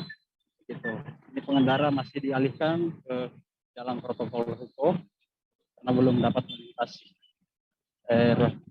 Ini kondisi saat ini 2 truk dipalang di Jalan Sultan Alauddin. Rekanila. Baik, demikian saudara pantauan langsung terkait unjuk rasa di Makassar yang dilaporkan secara langsung oleh wartawan Tribun Timur Muslimin Mbak. Tadi wartawan kami juga telah menghimpun wawancara saudara dengan Korlap Aliansi Unismo 1 Al-Farabi. Berikut laporannya untuk Anda. Sesuai hasil konsolidasi dari Aliansi Unismo 1, kita mengambil isu yang terbesar, yaitu memberikan kartu merah kepada rezim Jokowi, yang dimana ada beberapa turunan isu, yang dimana isu-isu itu yang paling inti dimana adalah banyaknya pembungkaman demokrasi. Maka kami menuntut untuk menyetop pembungkaman demokrasi, entah itu secara langsung, secara tidak langsung melalui undang-undang dan beberapa melalui legislatif dan lain sebagainya, trias politika yang seharusnya berada di pihak-pihak yang lain, tetapi semuanya berada di pihak yang sama. Semuanya adalah elitnya, semuanya dari pemerintahan. Kemudian maka dari itu kita meminta untuk merevisi undang-undang ITE, kemudian untuk mencabut undang-undang Omnibus Law, yang dimana undang-undang Omnibus Law ini sudah menjadi jalan lurus bagi kaum oligarki yang mempermudah investasi sehingga tidak berpihak kepada rakyat Indonesia, sehingga rakyat Indonesia sangat mengalami kesulitan, entah dari kaum buruh dan juga kaum kecil. Dan juga kami menuntut untuk tidak bagaimana tuntutan untuk menolak pencabutan bahan bakar premium dan juga menolak wacana amandemen Undang-Undang 1945. Aksi demo Hari Sumpah Pemuda Saudara juga dilakukan oleh sejumlah massa aksi yang tergabung dalam gerakan buruh bersama rakyat atau Gebrak mulai berkumpul di kawasan IRT Monas, Jalan Medan Merdeka Selatan, tepatnya di depan Gedung Perpustakaan Nasional Jakarta Pusat. Berdasarkan pantauan saudara di lokasi, massa buruh ini mulai berdatangan secara bertahap sekira pukul 10 pagi tadi. Mereka tampak langsung berkumpul dengan satu mobil komando di depannya. Untuk mengetahui bagaimana informasi selengkapnya terkait demo di Monas saat Hari Sumpah Pemuda yang dilakukan sejumlah buruh dan mahasiswa ini, tersambung bersama saya wartawan Tribun News ada Rizky Sandi Saputra di sana yang akan memberikan informasi lebih lengkapnya pada Anda. Halo, selamat petang Rizky. Ya, selamat petang Mila dan juga Tribuners. Baik, Rizky, berdasarkan pantauan Anda, bagaimana kondisi aksi mengkritisi 2 tahun kinerja pemerintahan Jokowi Ma'ruf yang bertepatan juga dengan Hari Sumpah Pemuda hari ini? Ya, Nila, bisa disampaikan bahwa pada hari Kamis 28 Oktober 2021, tepatnya pada siang tadi, Aliansi Gerakan Buruh Masyarakat Bersama Rakyat atau Gebrak bersama dengan Aliansi Mahasiswa itu menggelar aksi di IRT Monas atau di Silang Monas, di mana untuk memperingati atau mengkritisi 2 tahun kinerja pemerintahan Jokowi Ma'ruf Amin dan juga bertepatan sebagai dalam Hari Sumpah Pemuda begitu, di mana aksi tadi mulai digelar oleh Gebrak dan juga mahasiswa ini sekitar pukul 11 siang begitu. Sebelumnya mereka juga sempat melakukan aksi di depan kantor Balai Kota DKI Jakarta, di mana itu merupakan titik kedua sebelum mereka long march menuju ke Istana Negara. Namun pihak kepolisian membatasi mereka dan berhenti di depan patung kuda begitu, tepatnya di depan gedung Sabta depan patung kuda itu begitu, Mila. Oke, Rizky, kemudian berdasarkan pantauan Anda, ada berapa masa aksi yang terpantau hadir dalam aksi hari ini? Jika menurut pantauan saya itu tidak bisa dijumlahkan secara spesifik, namun berdasarkan pantauan yang saya lihat tadi itu ada sekitar ribuan massa aksi yang memadati patung kuda untuk menyampaikan aksinya kepada pemerintahan Jokowi Ma'ruf. Hanya saja mereka tertahan di depan patung kuda karena memang berdasarkan protokol dari kepolisian, aksi bisa digelar hanya sampai patung kuda, dan begitu mereka tidak melakukan perlawanan karena polisi juga telah memasang barikade kawat berduri begitu dan juga menyiagakan 2 unit mobil water cannon serta 1 mobil pengurai massa, di mana pada aksi tadi juga sempat diwarnai dengan hujan deras begitu. Meski aksi ini damai, tapi aksi ini sempat tadi diwarnai dengan hujan deras. Namun hujan deras itu tidak membuat para massa aksi gentar atau meninggalkan lokasi aksi. Mereka malah semakin semangat, semakin menyuarakan apa yang harus dia sampaikan kepada pemerintahan, hingga akhirnya tadi hujan reda sekitar pukul 2 atau setengah 3 sore tadi begitu, Mila. Apa yang mereka tuntut dalam aksi hari ini, Rizky? Ya, tadi juru bicara dari Gerakan Buruh Bersama Rakyat atau Gebrak, yakni Nining Elitos, gitu, mengatakan kalau dalam aksi ini setidaknya ada 13 tuntutan yang disampaikan oleh Gebrak dan juga Aliansi Mahasiswa. Hanya saja yang terpenting, kata dia, yakni mengkritisi soal pengesahan Undang-Undang Omnibus Law Cipta Kerja yang menurut para buruh ini merupakan kewenangan, tidak diaminkan, maksud saya tidak diaminkan oleh para buruh karena memiliki dampak yang tidak baik untuk buruh, terlebih di masa pandemi saat ini. Tadi Nining juga menyatakan akibat Omnibus Law ini banyak rekan buruhnya yang berkisar sampai ratusan, bahkan dirinya menerima laporan ada ratusan buruh yang sudah di PHK akibat disahkannya Undang-Undang Omnibus Law ini. Dan juga tadi dia menyampaikan kalau pemerintah saat ini hanya mendengar suara rakyat saat pemilu atau membutuhkan suara rakyat saat pemilu ketika para perwakilan rakyat atau pimpinan itu duduk di bangku kekuasaan, mereka lupa dengan rakyatnya, begitu Nila. Oke, Rizky, kemudian berdasarkan pantauan terkini Anda di lokasi, apakah sejumlah massa aksi ini masih berada di lokasi demonstrasi atau mereka sudah membubarkan diri? Ya, jadi dalam peraturan yang ada bahwa demonstrasi itu bisa dilakukan hingga pukul 17 sore begitu. Namun tadi sebelum pukul 17 massa aksi dari Gebrak dan juga koalisi mahasiswa ini sudah membubarkan diri secara tertib, secara damai, setelah sebelumnya pihak kepolisian membagikan roti dan juga masker begitu kepada para massa aksi, dan juga setelah semua tuntutan disampaikan di area patung kuda tepatnya di depan Tugu Monas Jakarta Pusat, begitu Mila. Baik, terima kasih banyak Rizky Sandi Saputra, wartawan Tribun News atas laporan Anda. Selamat bertugas kembali, Rizky. Kita lanjutkan ke informasi lain, saudara. Massa yang tergabung dalam Aliansi Masyarakat Tolak Tambang PT TMS, Tambang Mas Sangihe mengeruk emas di Pulau Sangihe, Kabupaten Kepulauan Sangihe melakukan aksi demo di kantor Gubernur Sulut pada Kamis siang.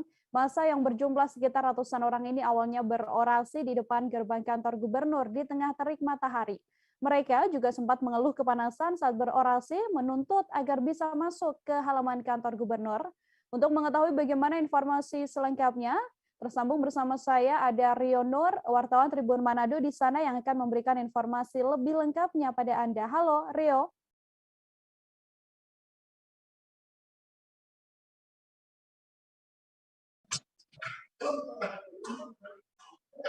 Halo.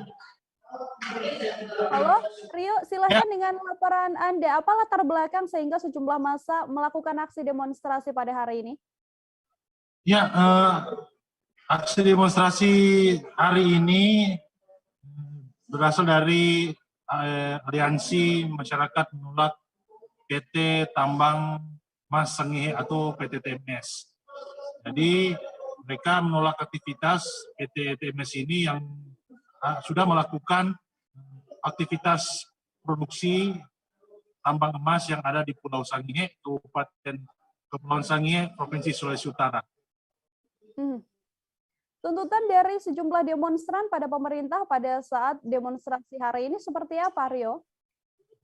Jadi suasana di kantor Gubernur ini, massa berjumlah sekitar ratusan orang, terdiri dari para aktivis mahasiswa dan aktivis lingkungan hidup serta warga Kabupaten Kepulauan Sangihe. Mereka awalnya berdemonstrasi di depan pintu gerbang kantor Gubernur. Mereka tidak diizinkan masuk oleh petugas terdiri dari aparat kepolisian dan anggota Satpol PP. Tapi masyarakat aksi demo itu menuntut untuk bisa masuk ke dalam kantor Gubernur untuk menemui Gubernur Sulawesi Utara dan Oli Dono Kambe. Namun setelah melakukan negosiasi, akhirnya massa bisa diperbolehkan masuk dengan syarat melakukan aktivitas aksi demo dengan tertib dan mematuhi protokol kesehatan. Baik, Rio, lalu terkait aktivitas pertambangan yang menjadi kunci utama dari demonstrasi hari ini, begitu ya, apa saja sih sebenarnya tuntutan dari para demonstran ini?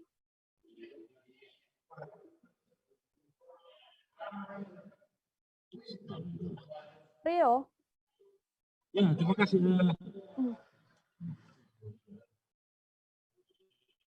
Baik, Rio bisa disampaikan. Masyarakat aksi demo ini menuntut agar PT TMS yang beroperasi di Pulau Sangihe ini agar segera menghentikan aktivitasnya dan segera angkat kaki dari Pulau Sangihe, karena aktivitas tambang ini dituding merusak lingkungan, apalagi Pulau Sangihe ini termasuk pulau kecil yang luasnya hanya sekitar 70.000 hektar. Namun PT TMS sudah mengantongi kontrak karya untuk menambang seluas sekitar 40.000 hektar. Itu hampir setengah dari Pulau Sangihe itu akan bisa menjadi areal tambang dari PT TMB. Lalu dalam demonstrasi kali ini, apakah sudah ada respons yang diberikan oleh pemerintah atas tuntutan para pendemo ini, Rio?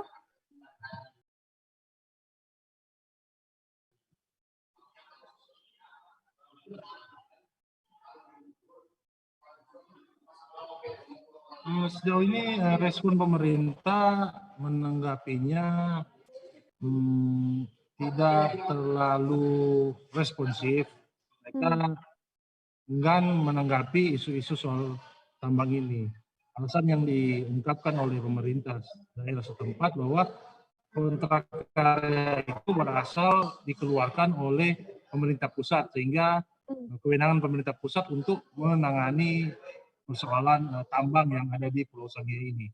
Namun terungkap tadi dalam aksi demo, pemerintah daerah setempat juga berwenang untuk mengeluarkan izin-izin lain selain kontrak karya, misal izin lokasi tambang yang ternyata sudah mendapat izin sekitar 65 hektar untuk operasi awal tambang emas di Pulau Sangihe ini. Baik, terima kasih banyak Rio Nur, wartawan Tribun Manado atas laporannya. Selamat bertugas kembali, Rio. Kita lanjutkan ke informasi lainnya, Saudara. Groundbreaking pembangunan Bakauheni Hamburg City resmi dilaksanakan di Menara Siger, Kecamatan Bakauheni, Kabupaten Lampung Selatan pada Rabu 27 Oktober. Groundbreaking ini dilakukan oleh Wakil Menteri BUMN Kartika Wirjoatmojo bersama dengan Gubernur Lampung Arinal Junaidi dan juga Direktur PT ASDP Ferry Indonesia Bakauheni Ira Puspadewi. Wamen BUMN menyatakan ada setidaknya 4 proyek yang akan diprioritaskan di Bakauheni Hamburg City ini. Untuk mengetahui bagaimana informasi selengkapnya, ada Domi Desmantri, wartawan Tribun Lampung, yang akan memberikan informasi lengkapnya pada Anda. Halo Domi.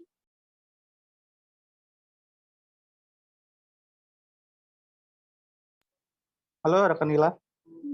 Baik, Domi, bagaimana pelaksanaan groundbreaking Bakauheni Hamburg City ini berdasarkan pantauan Anda di lapangan, kemudian ditandai oleh apa groundbreaking tersebut?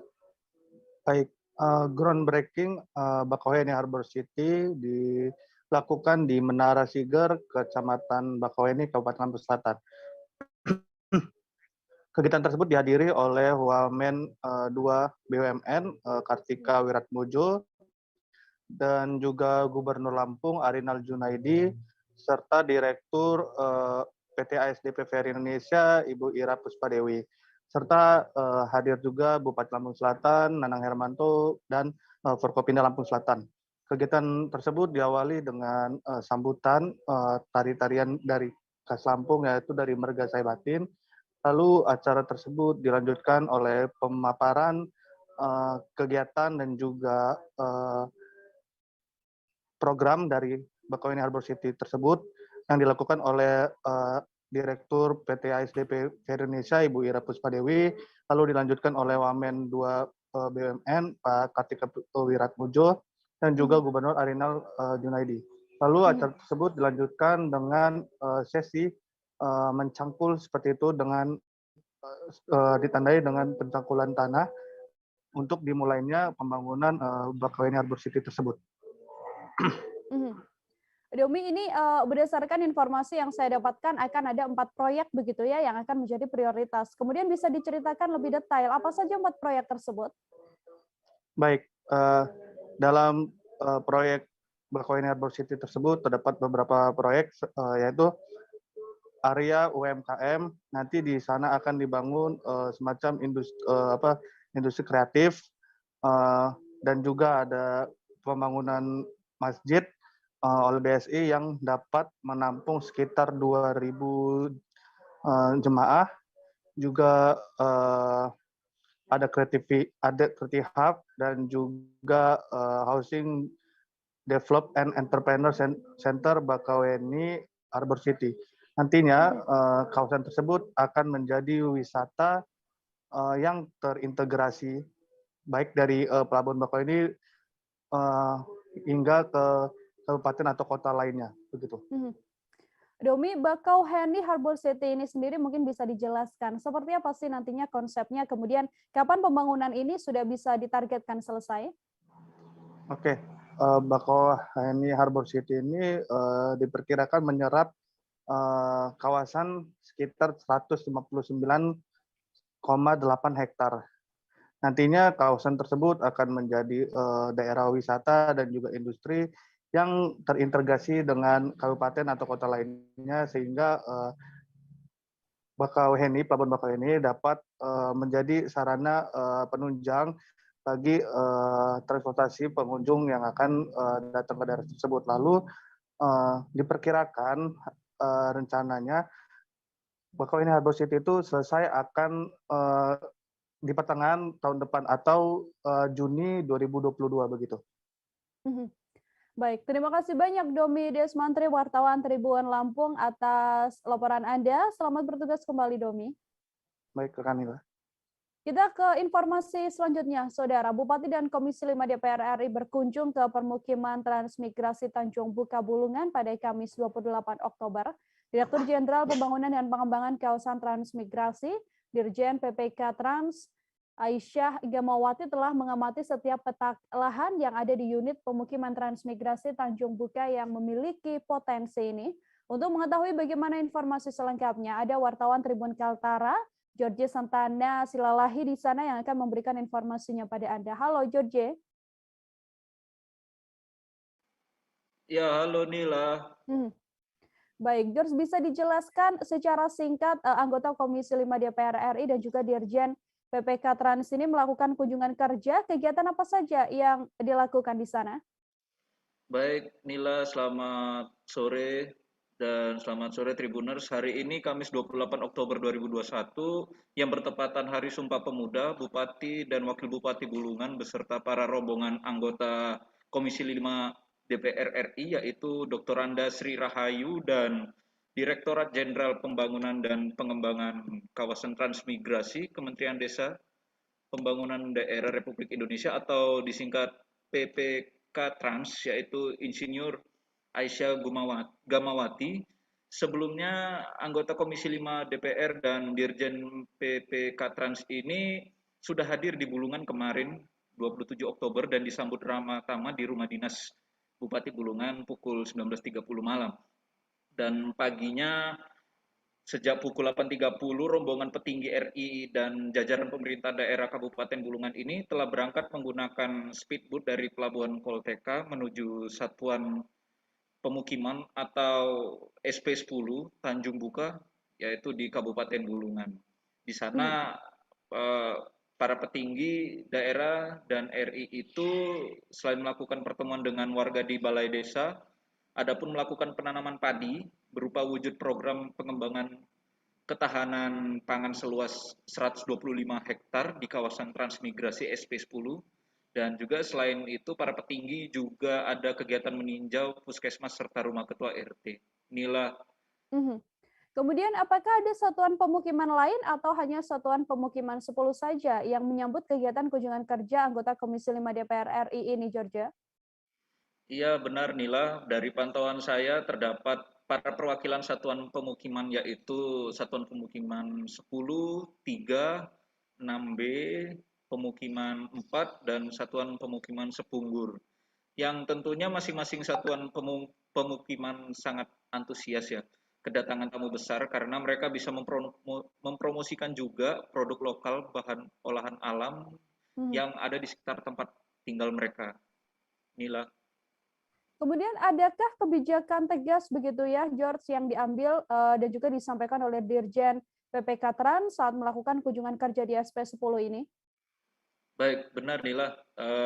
Lebih tepatnya pada yang menarik pada saat kunjungan menteri ini, maksud saya anggota DPR RI Komisi 5 dan juga Dirjen PPK Trans ini yaitu pihaknya akan menindak tegas apabila ada masyarakat memperjualbelikan sertifikat lahan sebab ada sanksi yang diberikan yaitu berlaku 10 tahun jikalau terjadi penjual beli sertifikat dan jual dan tidak boleh dijual, bahkan menyebutkan dalam undang-undang 15 tahun masa berlaku sertifikat itu.